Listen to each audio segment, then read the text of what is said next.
तो दोस्तों इस सितंबर के लिए आपको ये 3 टिप्स याद रखनी है, तो फिर हमारे एडेनियम जो है वो मरने स्टार्ट हो जाते हैं। उनमें आ जाती है रूट रॉट की प्रॉब्लम। कुछ एडेनियम्स हमारे पास हैं जिनको हम सेल कर रहे हैं, बट ये ग्राफ्टेड हैं और कलर्स इसमें बहुत सारे आपको मिल जाएंगे। लेकिन एक चीज़ और मैं बता दूं, जो क्वेश्चन मेरे को आ रहे थे कि मेरे एडेनियम के पत्ते पीले पड़ रहे हैं, पानी बना लीजिए, वो थोड़ा चिपचिपा हो जाता है, बस और कुछ नहीं है। तो आप जब उसको डालेंगे, फंजीसाइड डालेंगे, तो वो थोड़ा सा पत्तों के साथ चिपक जाएगा। नंबर 1 बात। नंबर तीसरी टिप्स जो है वो हमारी सबसे इंपॉर्टेंट है, क्योंकि मेरे को अब इसमें फ्लावरिंग लेनी है। हेलो दोस्तों, कैसे हैं आप? उम्मीद करता हूं आप भी गार्डनिंग को एंजॉय कर रहे होंगे, क्योंकि मौसम ऐसा बना हुआ है। इतनी सारी बारिश मैंने तो ज़िंदगी भर में दिल्ली के अंदर नहीं देखी। पहाड़ों में तो होती है दोस्तों, दूसरी जगह पर भी होती है, लेकिन इस बार दिल्ली और आसपास में खूब बारिश हो रही है। एक दिन छूटता है, अगले दिन खूब बारिश हो जाती है। आज मॉर्निंग में भी काफ़ी 1-1.5 घंटा बारिश हुई है, बहुत तेज़ बारिश हुई है। बारिश हो और हमारा दिल करता है धक धक, हम गार्डनर्स का। क्यों?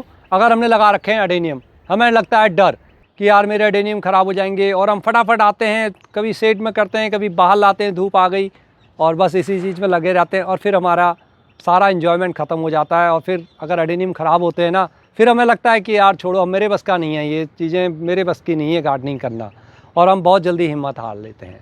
नहीं दोस्तों, ऐसी बात नहीं है।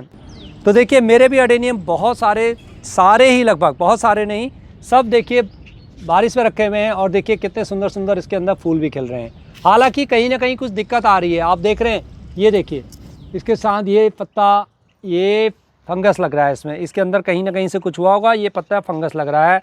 और इस प्रकार से जब ये फूल झड़ रहे हैं तो ये ख़राब कर दे रहे हैं टहनियों को। बस इस चीज़ का आपने ध्यान रखना है। इसके बारे में मैं पहले ही आपको वीडियो में बता चुका हूँ।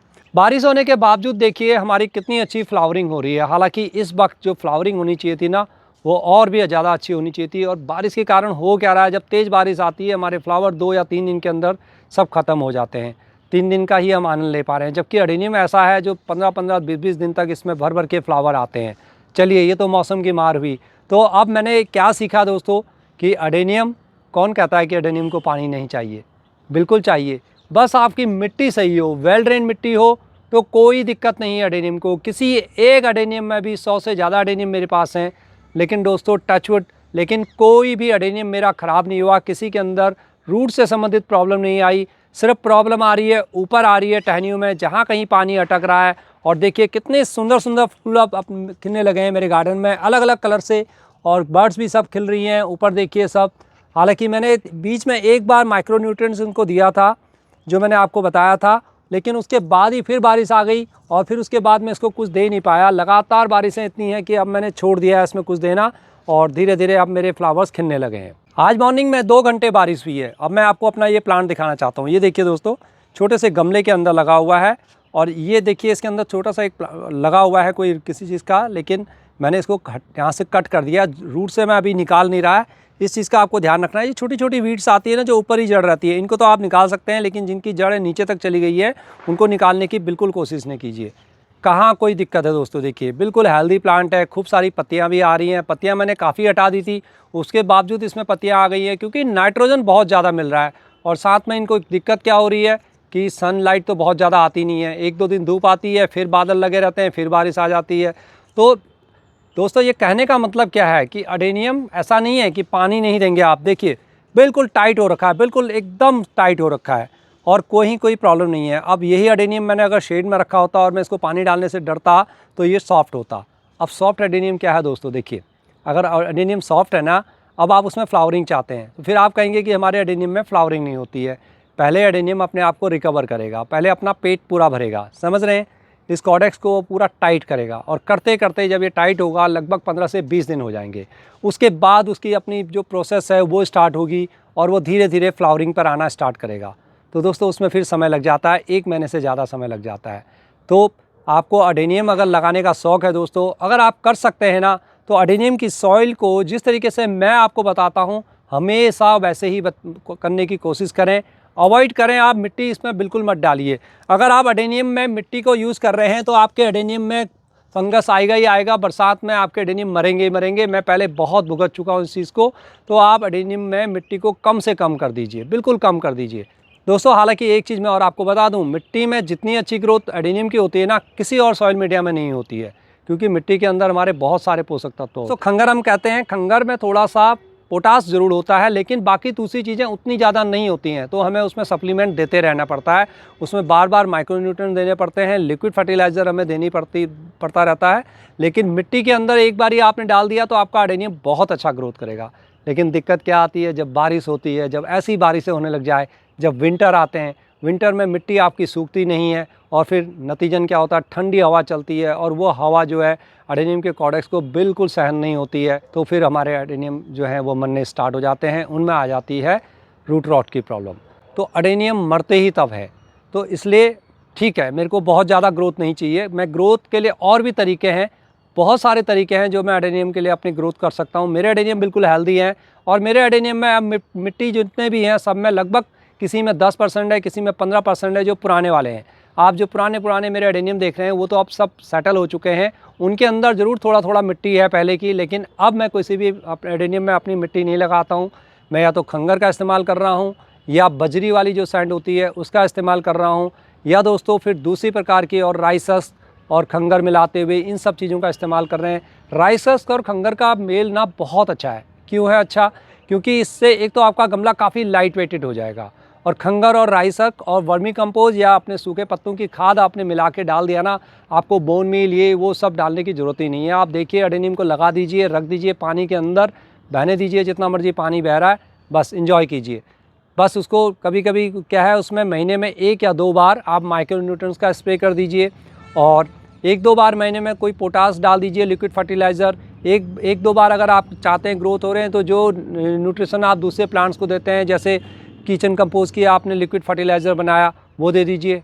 सरसों खली मत डालना, सरसों खली में थोड़ा सा दिक्कत होती है। अगर उसको आप डालते हैं तो उसको छान के डालना, तब थोड़ा सा ठीक है, लेकिन मौसम बहुत अच्छा हो, बरसात में तो बिल्कुल भी मत डालना। तो दोस्तों, आप भी अपनी बगिया को महकाना चाहते हैं और कुछ चाहते हैं कि आप अडेनियम्स को लगाएं, बहुत अच्छा मौसम आ रहा है अक्टूबर का, इस समय आप इनको लगा सकते हैं। तो मैंने एक वीडियो डाली है जिसमें कि मैंने बताया आपको कुछ अडेनियम्स हमारे पास हैं जिनको हम सेल कर रहे हैं, बट ये ग्राफ्टेड हैं और कलर्स इसमें बहुत सारे आपको मिल जाएंगे, लेकिन आपके पास चॉइस नहीं है कलर्स की। हम अभी इसमें हम इनको कलर्स को अलग अलग डिफ्रेंशिएट नहीं कर पाए हैं, ये हमसे एक गलती हुई है, मैं आपको पहले क्लियर कर दूं। तो अगर आप चाहते हैं, मैंने वीडियो में नीचे लिंक दिया हुआ है, उस वीडियो को देखिए। आप भी अपना जल्द से अपना अडेनियम के लिए ऑर्डर प्लेस करें। बहुत लिमिटेड स्टॉक है हमारे पास। हमने कोशिश की है कि जितने भी हमारे दोस्तों के पास जिनको अडेनियम नहीं मिल पाता है उनको हम थोड़ा सा अडेनियम प्रोवाइड करें। तो दोस्तों, आप अपना ऑर्डर प्लेस कर सकते हैं। जो नंबर ऊपर स्क्रीन पर आ रहा है, हम आपको कॉल नहीं करनी है, सिर्फ व्हाट्सअप करना है। कॉल हम नहीं उठाएंगे, आप अपना व्हाट्सअप दे दीजिए, आपको बाकी इन्फॉर्मेशन हम कंप्लीट दे देंगे। तो जल्दी से अपना ऑर्डर प्लेस कीजिए। बहुत अच्छे अडेनियम्स के प्लांट्स हैं और अपने गार्डन को महकाइए मेरी तरह। थोड़ा समय लगता है, लेकिन आपके भी अडेनियम्स धीरे धीरे ऐसे ही हो जाएंगे। ये बात भूल जाइए कि अडेनियम पानी लाइक नहीं करता, हालांकि मैंने खुद पहले अपनी वीडियोस में बोला है, लेकिन अब महसूस हो रहा है कि ऐसा नहीं है। बस आपका सॉइल मीडिया अच्छा होना चाहिए। अगर मिट्टी के अंदर है, अडेनियम को पानी से बचाइए, और मिट्टी के बाहर अगर खंगर में है या दूसरी सैंड में है तो कोई दिक्कत नहीं है। आपने पानी डाला है, बरसात हुई है, पानी निकल गया है, रोज़ भी बरसात हो ना तो कोई दिक्कत नहीं है। पिछले 40-45 या शायद अब 60 दिन हो गए हैं, क्योंकि दोस्तों अगस्त के अंदर ये वो था, जुलाई के अंदर सॉरी, कि 40 में से, या जुलाई और पीछे अगस्त का मिला के जब एक न्यूज़ मैंने सुनी थी तो उसमें ये था कि 45 दिन में से 40 दिन के अंदर दिल्ली के आसपास बारिश हुई है। तो आप ये सोचिए, ऑलमोस्ट हर रोज़ हमारे यहाँ बारिश हुई है, तो उसका नतीजा हमारे अडेनियम पर क्या होने वाला था। लेकिन इस बारी मैं डरा नहीं, और मैंने भी हिम्मत थोड़ा सा, बीच में मेरे को बहुत डर लगता था, मैं भी डर रहा था कि शायद कहीं कुछ ना हो। मैं अडेनियम को अपने बार बार देख रहा था, लेकिन देखिए अडेनियम दोस्तों बिल्कुल स्वस्थ हैं। अब मैं आपको ग्रोथ वाली बात बताता हूँ। देखिए, छोटी छोटी ट्रिकें आपको करनी है। ये मेरे अडेनियम है, इनको मैंने काट के लगा दिया था, और ये मेरे सैंड के अंदर है, बजरी के अंदर है। देखिए मैंने इनको क्या कर रखा है, नीचे एक ये रखा हुआ है, उसके अंदर सूखे पत्ते और राइसस लगे हुए हैं, उसके अंदर इसको रखा हुआ है। वहाँ भी पानी नहीं अटकता, यहाँ भी पानी नहीं अटकता, और देखिए इनकी ग्रोथ बहुत अच्छी हो रही है। अब धीरे धीरे क्या होगा, इनकी रूट्स ना यहाँ से बाहर आनी शुरू हो जाएंगी, और इनकी रूट्स अगर बाहर आनी शुरू हो जाएंगी, ये क्या करेंगे, ये दोस्तों नीचे से जो फर्टिलाइज़र है उसको लेना प्रारंभ कर देंगे। अभी शायद किसी में आई नहीं है, क्योंकि अभी इतना ज़्यादा हुआ नहीं है। अगर आया होता मैं आपको दिखाता। ये देखिए अब इसमें रूट्स आनी शुरू हो गई है, आप देख रहे हैं ये वाइट रूट्स जो आ रही हैं। अब ये धीरे धीरे नीचे जाएंगी और नीचे सेटल होंगी, और फिर ये नीचे से ही हमारे वहाँ से पोषक तत्वों को लेना शुरू कर देंगी। ये देखिए पॉलीथीन के अंदर है ये, और बिल्कुल ऐसे ही पड़ा हुआ है, कोई डर नहीं है बिल्कुल।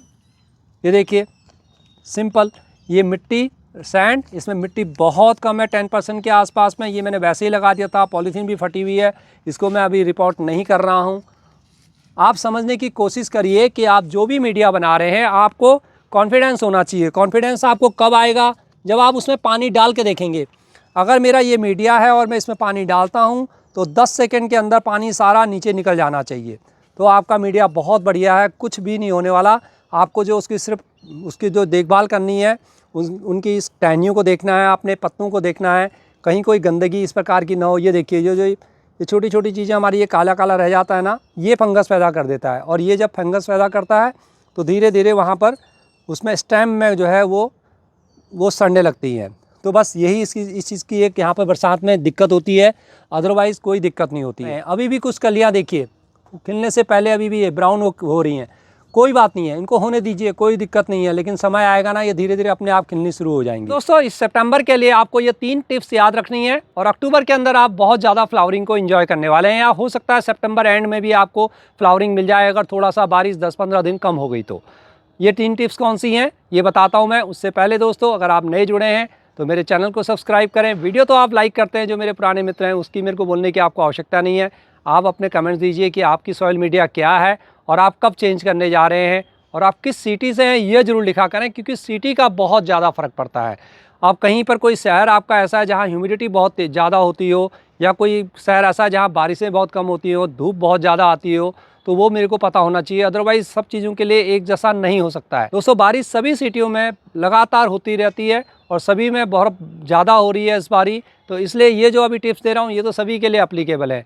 लेकिन आपकी सॉइल मीडिया कई बारी अलग अलग हो सकती है, लाल मिट्टी हो सकती है, आपकी दूसरी चीज़ें हो सकती है। वो मेरे को अपने कमेंट्स में सिटी ज़रूर लिखना अगर आप मेरे से कुछ पूछना चाह रहे हो। अदरवाइज़ आधी अधूरी जानकारी हो जाती है और वो कई बारी नुकसान दे जाती है। तो ये 3 टिप्स कौन कौन सी हैं? जैसे ही बारिश रुकती है आपको 8 से 10 दिन में ज़रूर फंजीसाइड का स्प्रे करना है। मैं पहले भी बता चुका हूँ। स्टेम बिल्कुल स्प्रे करना है दोस्तों। स्प्रे क्या है? पूरा टहनियों के अंदर करना है, पत्तों के अंदर करना है, क्योंकि इसके अंदर बहुत ज़्यादा फंगस आ रहा है और ऊपर से नीचे को जाने में 3 से 4 दिन लगते हैं, पूरा एडेनियम ख़राब हो जाता है। तो अगर आप रोज़ नहीं देख पाते हैं तो ज़रूर करिए। और हाँ, मैंने जो आपको एलोवेरा का बताया हुआ है वो ज़रूर उसमें थोड़ा सा डालें। किसी ने मेरे से क्वेश्चन पूछा था कि उसको कैसे डालना है। बहुत सिंपल है, उसका जेल बना लीजिए, मिक्सी के अंदर पीस लीजिए, उसको पानी बना लीजिए, वो थोड़ा चिपचिपा हो जाता है बस, और कुछ नहीं है। तो आप जब उसको डालेंगे, फंजीसाइड डालेंगे, तो वो थोड़ा सा पत्तों के साथ चिपक जाएगा। नंबर 1 बात। नंबर दूसरी बात जो मैंने अभी आपको बताया, इस प्रकार से सफाई ज़रूर करनी है एडेनियम की। बिल्कुल साफ़ सुथरा रखें। कहीं कोई फूल सड़ जाता है या कोई पत्ता सूख रहा है, पीला पत्ता हो रहा है, वो हटाइए। और हाँ, एक चीज़ और मैं बता दूं, जो क्वेश्चन मेरे को आ रहे थे कि मेरे एडेनियम के पत्ते पीले पड़ रहे हैं। देखिए मेरे ज़्यादातर नहीं हो रहे हैं, लेकिन कहीं कहीं पर मैंने देखा कि मेरे भी पत्ते पीले हो रहे थे। आप सामने देख सकते हैं। तो वहाँ पर सबसे पहले आपको ये चेक करना है कि उसकी स्टेम तो नहीं गल गई है। नहीं गली है तो नीचे देखिए, वहाँ सब सही है। अगर हो रहा है तो होने दीजिए, कोई दिक्कत नहीं है। ये थोड़ा सा प्रोसेस होती है, कई बारी पत्ते बहुत पुराने हो जाते हैं और बहुत ज़्यादा क्लाइमेट चेंजेस होती हैं, बहुत ज़्यादा बारिश होती है, तब ये सहन नहीं कर पाते हैं, तब ये पत्ते पीले पड़ने लग जाते हैं। तो इनको होने दीजिए। नंबर तीसरी टिप्स जो है वो हमारी सबसे इंपॉर्टेंट है, क्योंकि मेरे को अब इसमें फ्लावरिंग लेनी है, तो मेरे को इसमें पोटास का स्प्रे करना है। और आपकी प्लांट की ग्रोथ अगर अच्छी हो रही है, कोई फर्टिलाइज़र DAP वगैरह अब मत डालिए, आप सिर्फ पोटास डालिए और सीवीड्स का कोई भी लिक्विड फर्टिलाइज़र इसको दीजिए। जब कोई भी आप यूज़ कर सकते हैं जो आपके पास है, माइक्रोन्यूट्रिएंट कोई भी आपके पास है, फ्लावरिंग बूस्टिंग वाला कोई भी आपके पास है।